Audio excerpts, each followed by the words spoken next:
Assalamualaikum warahmatullahi wabarakatuh. Nama saya Diriki Jupiansyah. Bersama teman saya Francisca Putri Adelia, Gina Nazira, Sekar Harun Kinanti, dan Wila Gestinda akan menjelaskan tentang komunikasi verbal dan komunikasi nonverbal. Pertama ada komunikasi verbal. Komunikasi verbal merupakan bentuk komunikasi yang menggunakan tulisan ataupun lisan. Bentuk komunikasi ini membutuhkan alat berupa bahasa yang outputnya berupa ucapan atau tulisan kata-kata. Komunikasi verbal dapat dilakukan secara efektif selama orang yang melakukan interaksi tersebut mengerti bahasa yang digunakan. Terdapat fungsi komunikasi verbal. Yang pertama, penamaan. Penamaan ini bisa dibilang untuk memudahkan mengidentifikasi sebuah benda, objek, tindakan, ataupun orang. Yang kedua, jalur interaksi dan transmisi informasi. Sebagai alat untuk bertukar ide, komunikasi verbal lebih mudah digunakan. Anda bisa menyampaikan emosi, informasi, empati, maksud, dan berbagai hal lainnya dengan menggunakan kata-kata ataupun kalimat. Yang ketiga, menonjolkan artikulasi dan intonasi. Komunikasi verbal cukup unik karena dalam ungkapan-ungkapan menggunakan bahasa, perbedaan artikulasi dapat menghasilkan arti yang berbeda. Karena hal unik ini, tidak ada alat komunikasi selain verbal yang bisa memanfaatkan artikulasi yang dengan lebih efektif. Alat sosialisasi yang efektif. Karena komunikasi verbal mudah digunakan, efektif menyampaikan maksud, banyak digunakan, dan fleksibel. Komunikasi ini sangat bermanfaat untuk berbagai sosialisasi. Hal seperti diskusi, menyapa, sekedar mengobrol, dan hal sosial lain tidak akan semudah sekarang jika tanpa komunikasi verbal. Yang kelima, sebagai sarana pengembang bahasa. Komunikasi verbal menggunakan bahasa dan karena itu dapat mempengaruhi dalam perkembangan hal tersebut. Selanjutnya ada jenis komunikasi verbal. Yang pertama ada sisi pemberi. Jenis komunikasi ini biasanya terdiri dari berbicara dan menulis. Sebagai sisi yang menyampaikan ide, maksud, dan informasi, hal ini juga bisa disebut komunikasi aktif.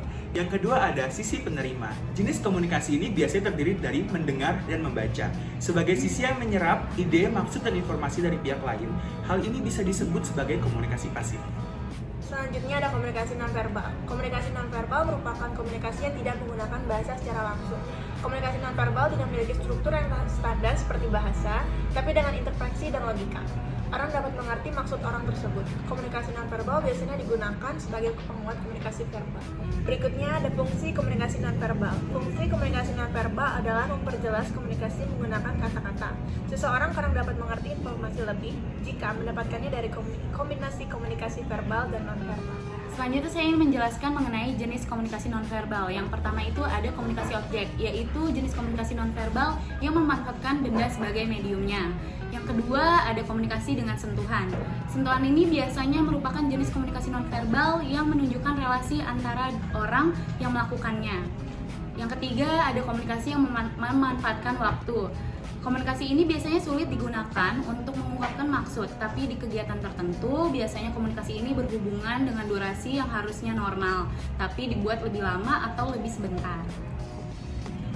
Selanjutnya, yang keempat yaitu komunikasi dengan gerakan tubuh. Komunikasi ini adalah yang paling sering dilakukan untuk melengkapi komunikasi verbal.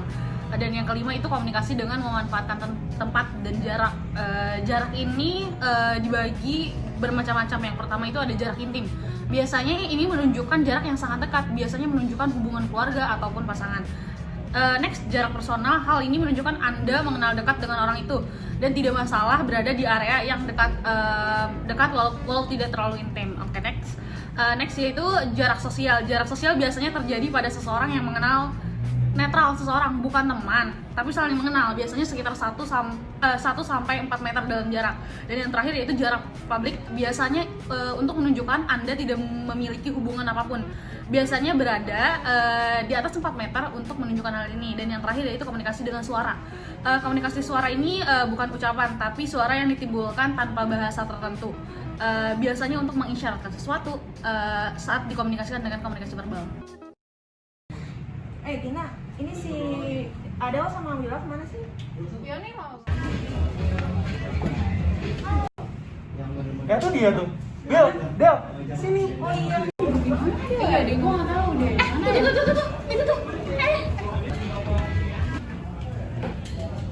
Itu dia.